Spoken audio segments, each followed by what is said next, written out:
le dice a Dios, a Jehová, dame una señal, colocaré este vellón en el ara, y si a través de tu voluntad él se llena de rocío y la tierra circundante, toda alrededor de él, está seca, es la señal de que yo venceré a Madián a través de tu poder y cumpliré esa misión. Y después también dice, en su segunda oportunidad, en su segunda demanda, Señor, si esa es tu voluntad, haz ahora lo contrario, que este vellón esté totalmente seco y toda la tierra alrededor de este vellón esté en rocío. Y así aconteció. Lo cierto del caso fue que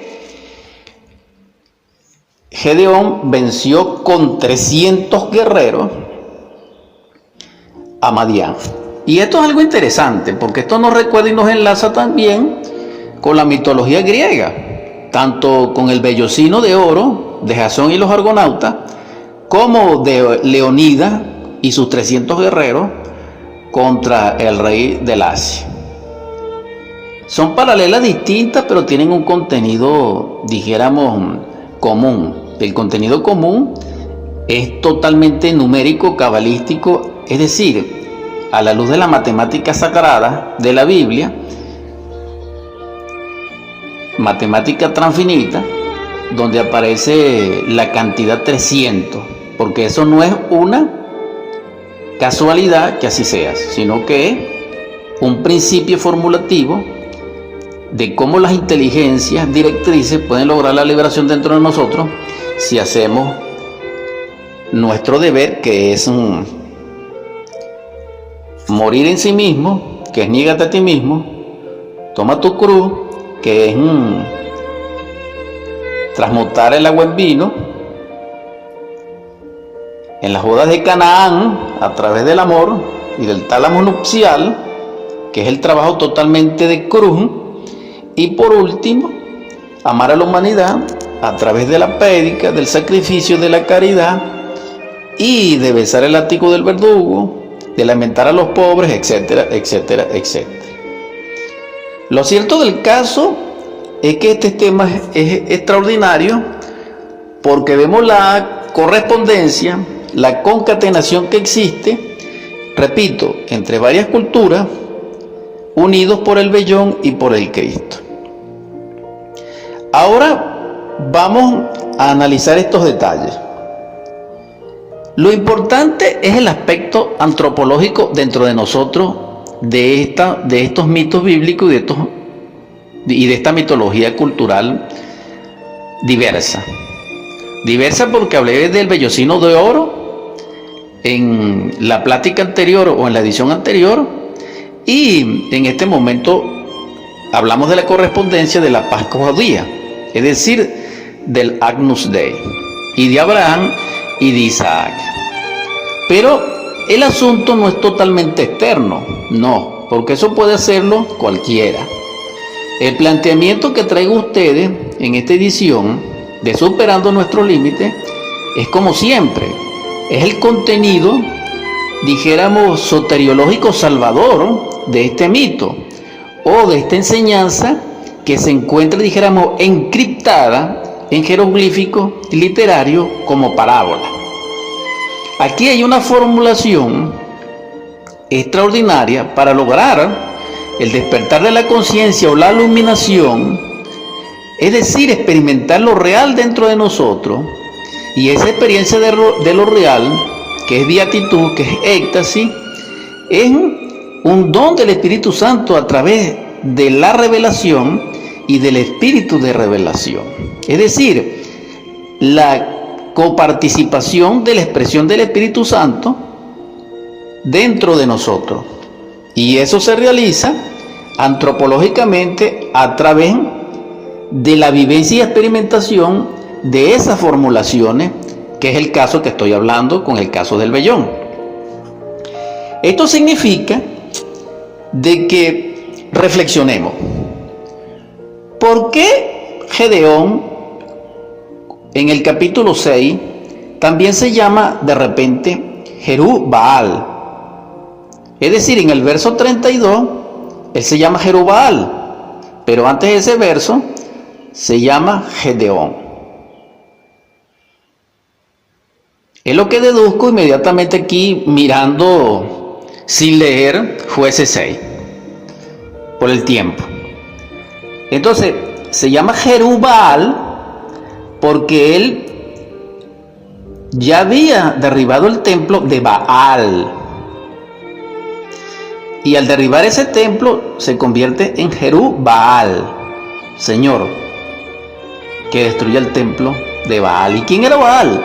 Un demonio, una inteligencia nefasta, una subversión de la naturaleza foática de Dios, inversa, totalmente escatológico, perverso, etc. Y había que volver la dignidad a Israel, y la dignidad en este caso está representado por Gedeón, que en ese momento que destruye ese templo y construye el de él, se llama Jerubbaal. Entonces, hermanos, hermanas, el asunto dentro de nosotros, que llamamos soteriológico y antropológico, soteriológico por lo salvador y antropológico por lo humanizante y humano dentro de nosotros. Hermanos, hermanas, hemos nosotros derribado el templo de nuestro Baal interior. Hemos construido el templo a nuestro Padre.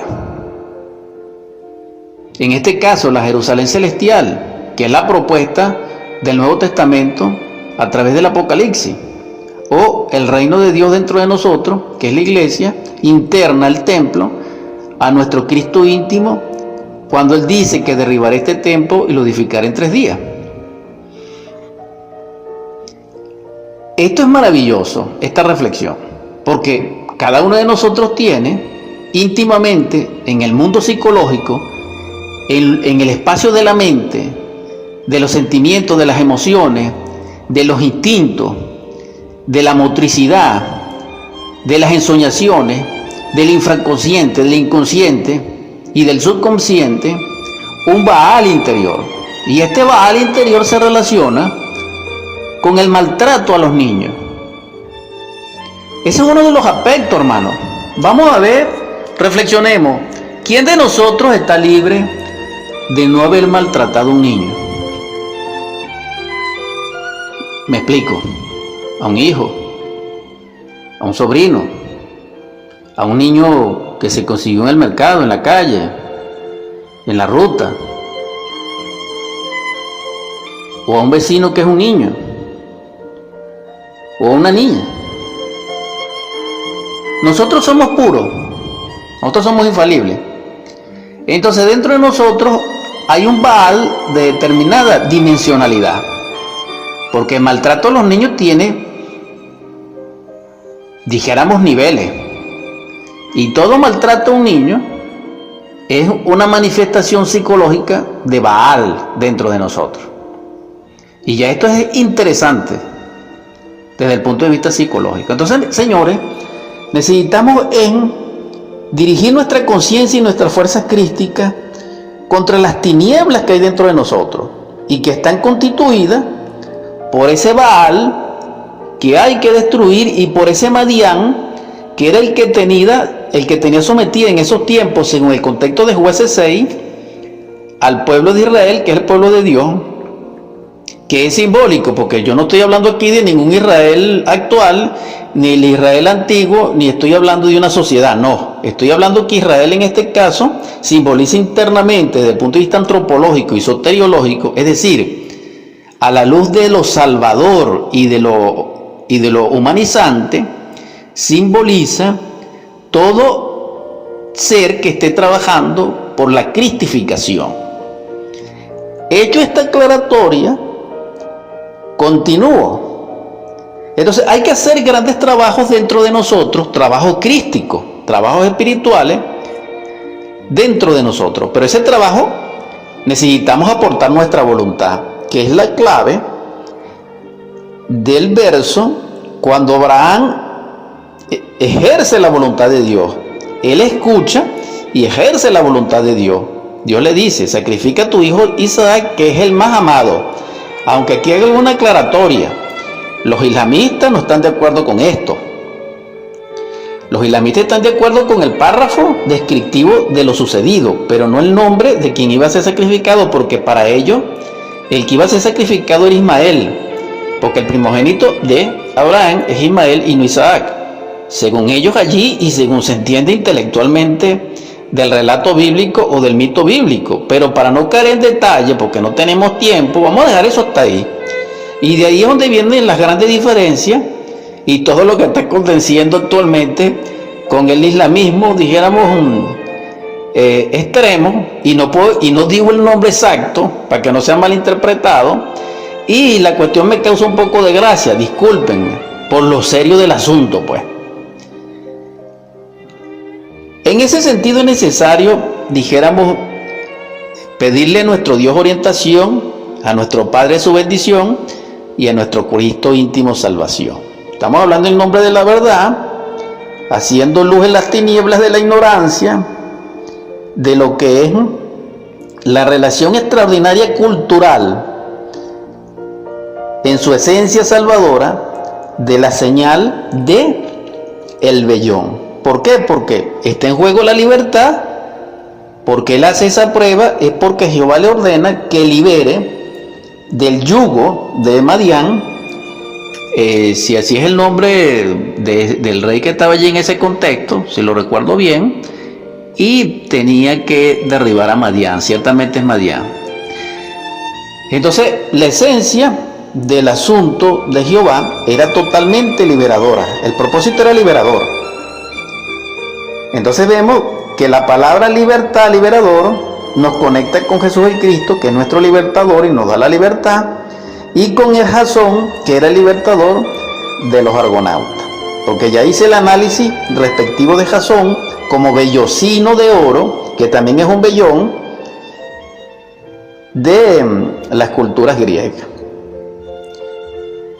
Entonces conseguimos aquí esa palabra libertad. Esa palabra actualmente le da terror a los príncipes del mundo. Esa palabra es como un conjuro para las potencias titánicas de las tinieblas en este mundo. Y realmente, al invocar esa palabra, lo que viene a la memoria de todos nosotros es sufrimiento, sangre, armas, destrucción, opresión, etcétera. Entonces, ¿qué es la libertad? ¿Por qué el Cristo Jesús es realmente libertador? Que está simbolizado en los egipcios que educaron a Moisés por Horus y por Osiris. Y en los griegos aparece Jasón en un nivel, pero también aparece Hércules. Entonces vemos que el mito encierra dentro de sus planteamientos a nivel antropológico la fórmula liberadora, porque la libertad es interna dentro de nosotros. Quien es libre internamente dentro de sí mismo, no es esclavo de nada ni de nadie. Entonces el llamado a la libertad siempre ha sido interno. Por eso el Cristo dice: he venido a traer la enseñanza de mi Padre, la verdad. Y es que debéis ser libres, porque la verdad os hará libre. Entonces, ¿quién es libre? El que llega al Padre, que es Dios, que es la verdad. Pero también es un esclavo quien no conozca la verdad, porque la verdad es libertadora también, porque también es crística, es jehovística, porque representa el Espíritu Santo, y es quetérica porque representa al Padre. Entonces ciertamente la libertad es la propuesta en sí de Jesús el Cristo. Pero para que lograra la libertad, él tuvo que comparecer lo que compareció en su vida, en su drama cósmico. Y llega al monte del Calvario, que es el momento del sacrificio, que es el momento en sí de la Pascua, que es en sí el momento de Agnus Dei, como en el caso de Abraham y de Isaac. La diferencia fue que aquí no se detuvo nada y él fue realmente dijéramos prácticamente asesinado, muerto, y resucita el tercer día por obra y gracia del Padre y asciende a su Padre, porque resucita. Entonces, la clave de la libertad está en el Calvario, está en una cruz y está en una resurrección, y esto no le gusta a nadie, porque igualito para ser libre hay que morir. Por eso la propuesta del Cristo es: niégate a ti mismo. Por eso la propuesta del Cristo es cuando dice: hay que nacer de nuevo, porque para nacer hay que morir. Y dice: para que nazca la planta debe morir la semilla. Y por eso compara el reino de Dios con el sembrador y la semilla. Entonces, la sustancia cristónica está en la semilla. Por eso la estoy recordando. Entonces, en sí, el cordero, que es el vellón, que es la lana, Francisco de Asís la utilizaba en una paralela para aislarse de las fuerzas tenebrosas de la naturaleza.